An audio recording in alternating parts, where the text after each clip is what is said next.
I'm going to talk a bit about discourse surrounding art, and the presentation is going to feature gaps in the verbal narrative where the visual elements will hopefully speak more loudly.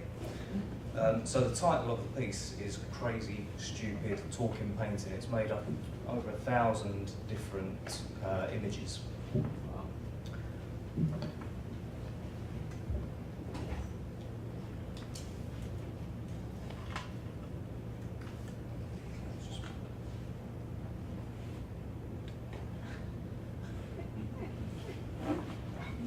Okay, so talking about painting can be difficult. Conscientious artists are aware of the pitfalls of words, but recognise the necessity to use these tools to theorise about their processes.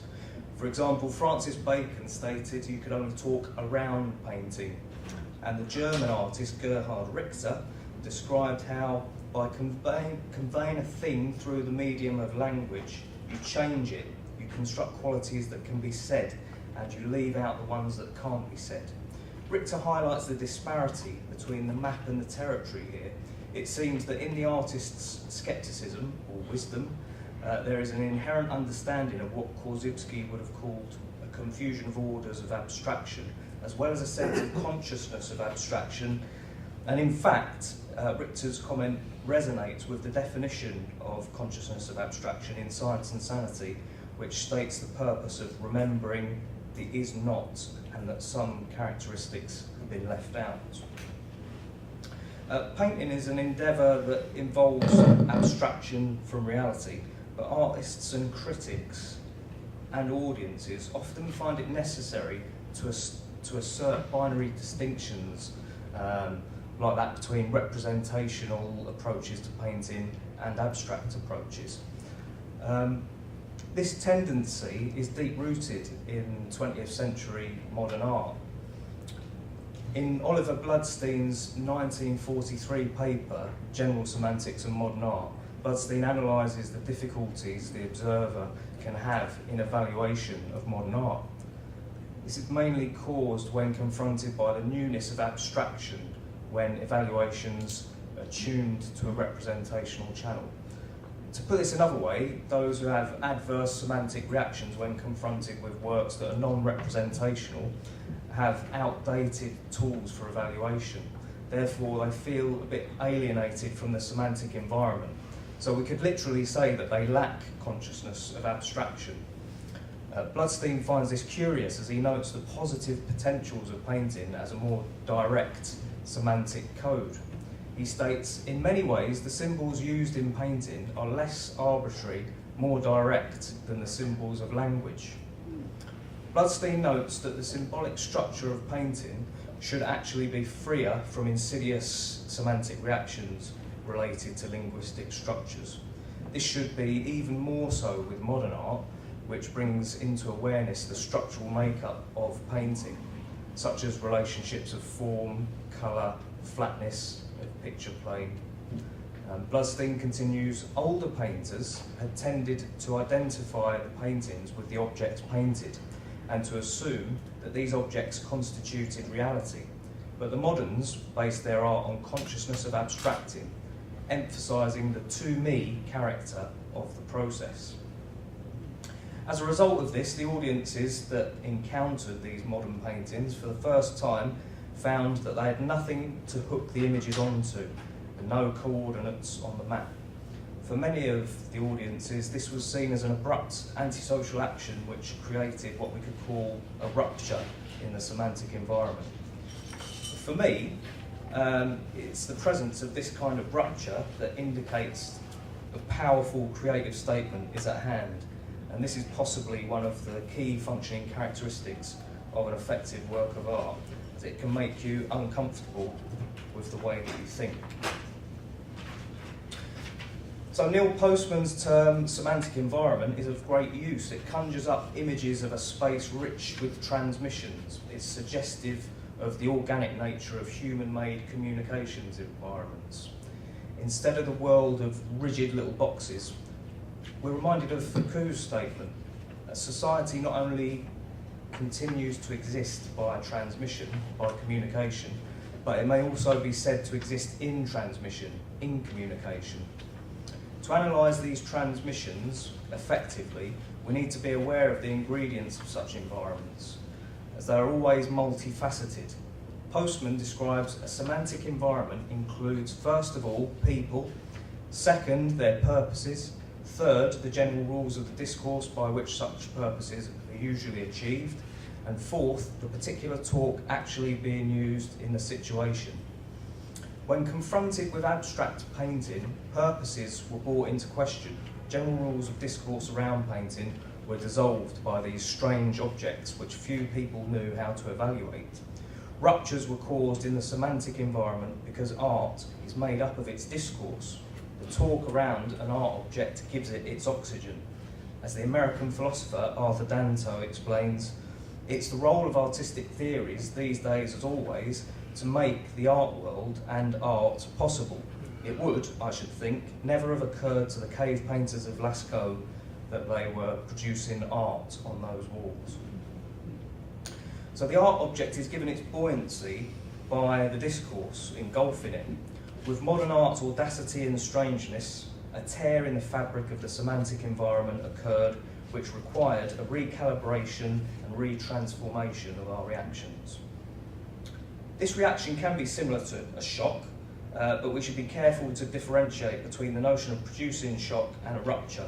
In much of contemporary art, there seems to be a necessity to shock, but shock is easily achieved, for example, by the use of imagery that's explicit or gratuitous, and a rupture is a more seismic reaction, a plate shift which disseminates into the environment.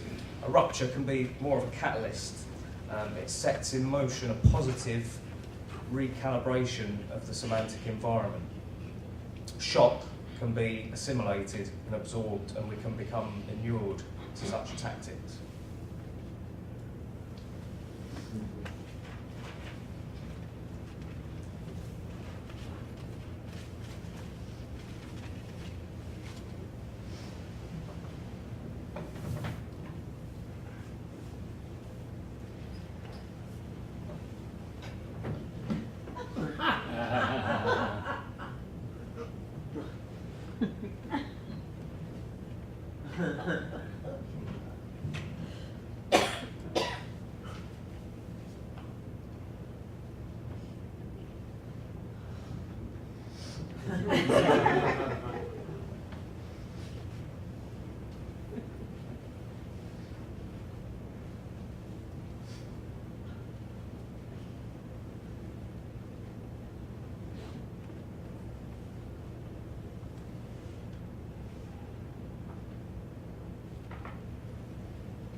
Okay, so a common reaction to the rupture in a semantic environment caused by an artwork is to declare frustratedly, this is not art.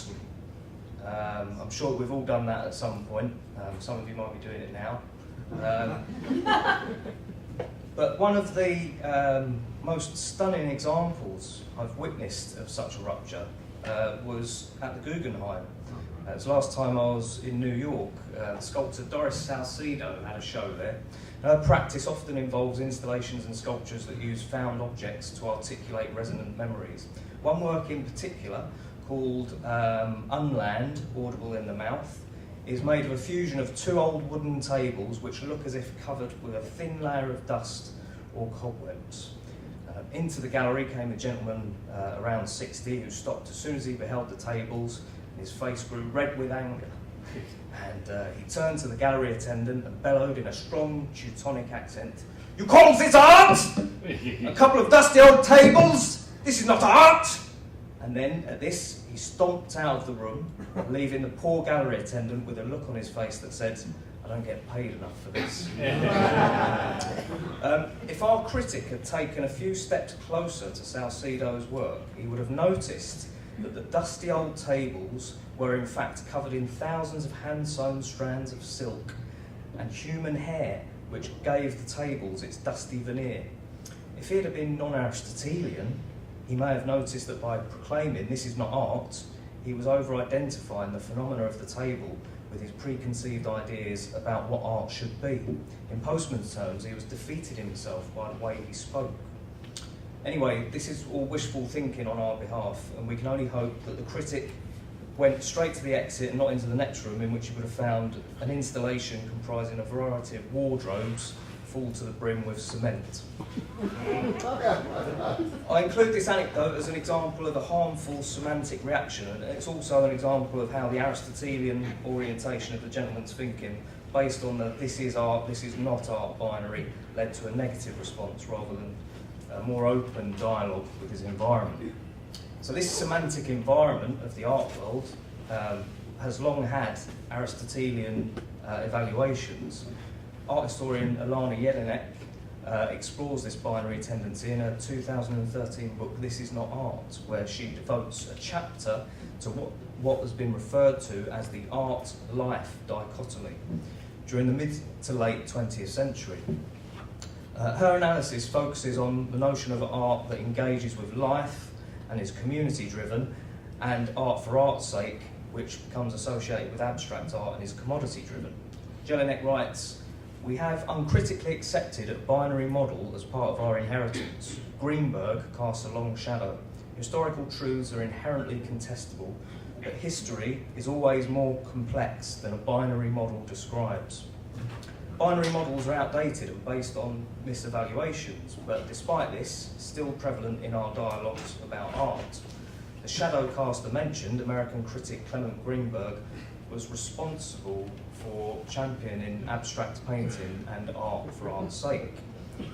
Greenberg worked towards describing what was unique and irreducible in the medium of painting.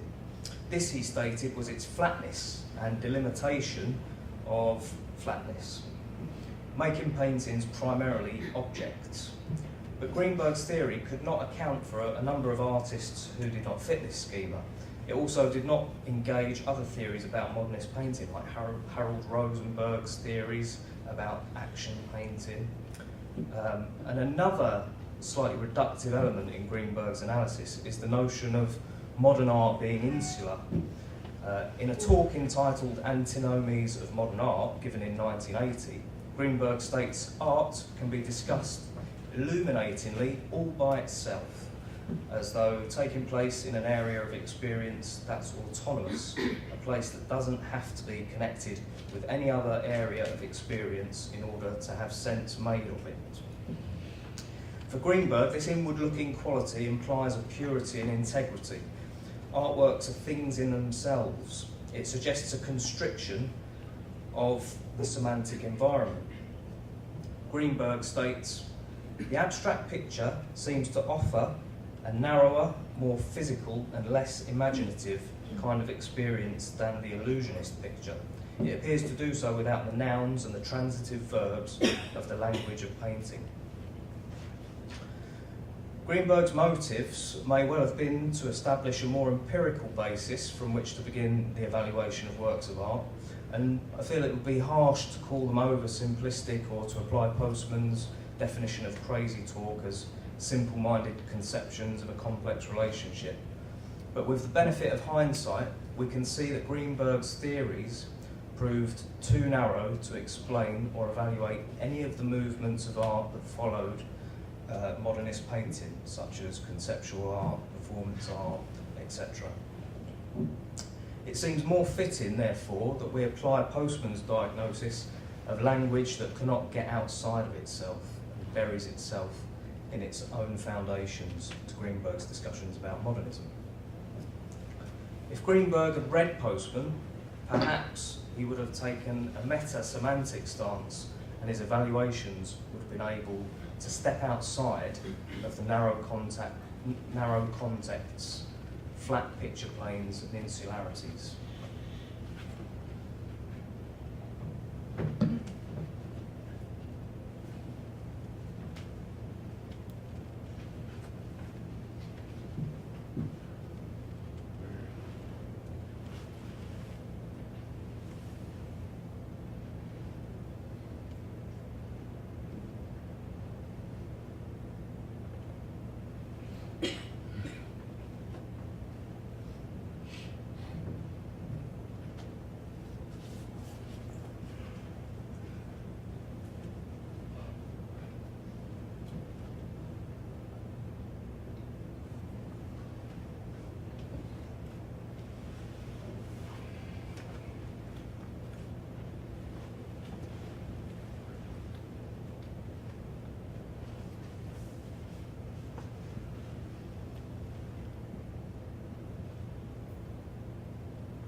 Okay, so just to round up the study, in his final chapter of Crazy Talk, Stupid Talk, Postman sets up the term meta-semantics.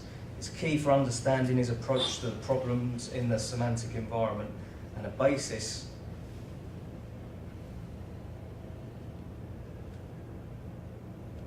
to counteract poor approaches to the problems in a semantic environment. It's a basis to counteract poor evaluation.